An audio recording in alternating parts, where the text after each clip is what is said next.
Hello everyone, कैसे आप सभी लोग। उम्मीद है आप सभी लोग बढ़िया होंगे। मैं भी बहुत बढ़िया। आज के इस वीडियो में हम डिस्कस करेंगे जीडीसीई के नोटिफिकेशन के बारे में। जीडीसीई मतलब जनरल डिपार्टमेंटल कॉम्पिटिटिव एग्जाम, जो कि रेलवे के कर्मचारियों के लिए होता है। इसमें एएलपी टेक्नीशियन, जूनियर इंजीनियर और गुड्स गार्ड यानी कि ट्रेन मैनेजर के पद आए हैं। लेकिन ये फॉर्म केवल वही भर सकते हैं जो रेलवे के रेगुलर एम्प्लॉय हो, है ना, जो रेलवे के नियमित कर्मचारी हो, उनके लिए है। और यही पोस्ट ओपन वैकेंसी में अभी मतलब ओपन कैंडिडेट के लिए आएंगी जो बच्चे रेलवे के कर्मचारी नहीं है, लेकिन अभी जीडीसी के तहत आएंगी, है ना। तो उसका नोटिफिकेशन 15 जुलाई को आना था, जो कि वो अभी नहीं आया है। और उसके लिए क्या कहा है रेलवे ने कि 1/7/2023 तक रेलवे ने जितनी भी भर्तियां कराई हैं उसमें जितनी भी पोस्ट खाली हैं डायरेक्ट रिक्रूटमेंट के तहत, उसका 25% डेटा हमें दे।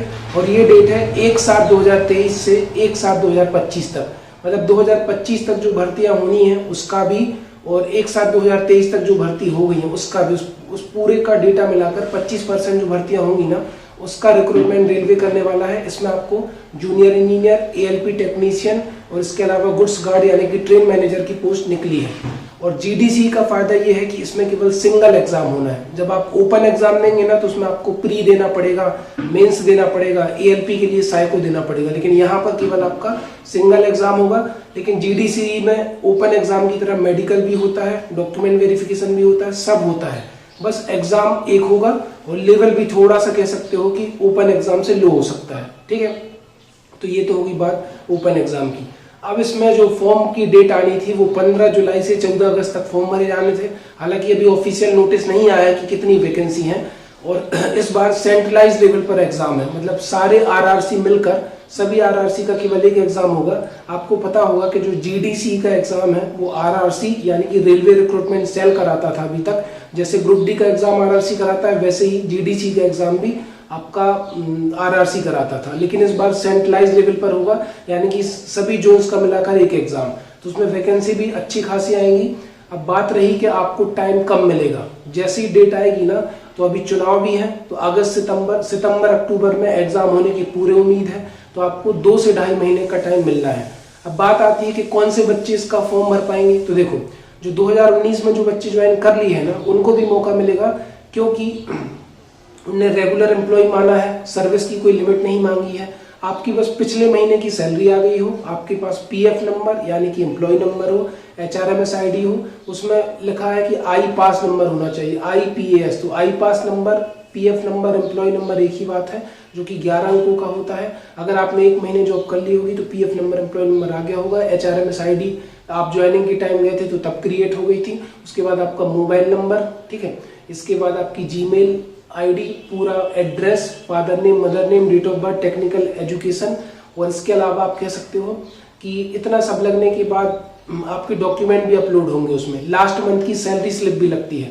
तो जैसे मान के चलो जुलाई में फॉर्म भरे जा रहे हैं तो जून की सैलरी लगेगी। तो अब देखो डेट कब आती है। अभी तो डेट नहीं आई है, नोटिस नहीं आया है, मतलब नोटिफिकेशन पोस्ट का नोटिस नहीं आया है। तो तब तक हो सकता है और भी बच्चे ज्वाइन कर लिए हों, ठीक है। तो आपका अगर HRMS ID, PF number, employ number सब कुछ आ जाएगा तो आप फॉर्म भरने के लिए पात्र होंगे।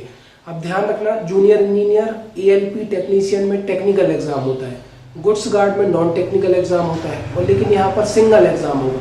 तो सिंगल एग्जाम का फायदा ये कि अगर आपने एग्जाम पास किया तो मेडिकल स्टैंडर्ड आपका A2 है तो आप गुड्स गार्ड बन जाएंगे। जूनियर इंजीनियर में भी सिंगल एग्जाम है, एएलपी में बस साइको अलग से होगा, टेक्नीशियन का भी सिंगल एग्जाम है। तो बहुत ज़्यादा फायदा है। अगर आपको 2 से 6 महीने के, मतलब 5 से 6 महीने के अंदर यहाँ से निकलना है ना, तो इस एग्जाम के लिए पूरा जी जान लगा दीजिए, पूरी मेहनत कर दीजिए, तो आप एएलपी टेक्नीशियन, जूनियर इंजीनियर या गुड्स गार्ड जो भी बनना चाहते हैं वो बन पाएंगे, ठीक है। अब बात रही सिलेबस की, तो नोटिफिकेशन में पूरा सिलेबस दिया है, ठीक। और इसके अलावा यूट्यूब पर बहुत सारे टीचर हैं जो इसके कोर्स भी लेकर आ रहे हैं, तो आप उसको परचेस कर सकते हैं या वहाँ से फ्री यूट्यूब पर भी देख सकते हैं, किताबों से भी पढ़ सकते हैं। लेकिन तैयारी कर दीजिए।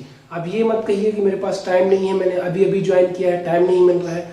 अगर आपको साइट पर भी 2-3 घंटे मिले तो वहाँ पर पढ़िए, रूम पर पढ़िए, जितना भी पॉसिबल हो उतना ज़्यादा से ज़्यादा समय दीजिए, तो डेफिनेटली आपका सिलेक्शन हो जाएगा, ठीक है। यही मौका है, बहुत सुनहरा मौका है, क्योंकि ओपन वैकेंसी में बहुत ज़्यादा कॉम्पिटिशन होता है। कॉम्पिटिशन तो हालांकि इसमें भी होगा क्योंकि सेंट्रलाइज लेवल पर एग्जाम है, लेकिन फिर भी अगर आप पढ़ेंगे तो आपके सिलेक्शन होने के ओपन एग्जाम के कंपैरिजन में ज़्यादा चांस है। तो आई होप आपके सारे डाउट क्लियर हुए होंगे, ठीक है। तो मेन फॉर्म भरने के लिए क्या क्या लगना है एक बार मैं फिर से रिकॉल करा दूं। HRMS ID, PF नंबर या उसको एम्प्लॉय नंबर बोलते हैं या आई पास नंबर बोलते हैं, जीमेल ID, मोबाइल नंबर, ठीक है, आपका date of birth, father name, mother name, पूरा क्वालिफिकेशन, टेक्निकल एजुकेशन, 10th की मार्कशीट, साइन, कास्ट सर्टिफिकेट, इसके अलावा आपका करस्पॉन्डिंग एड्रेस लगेगा।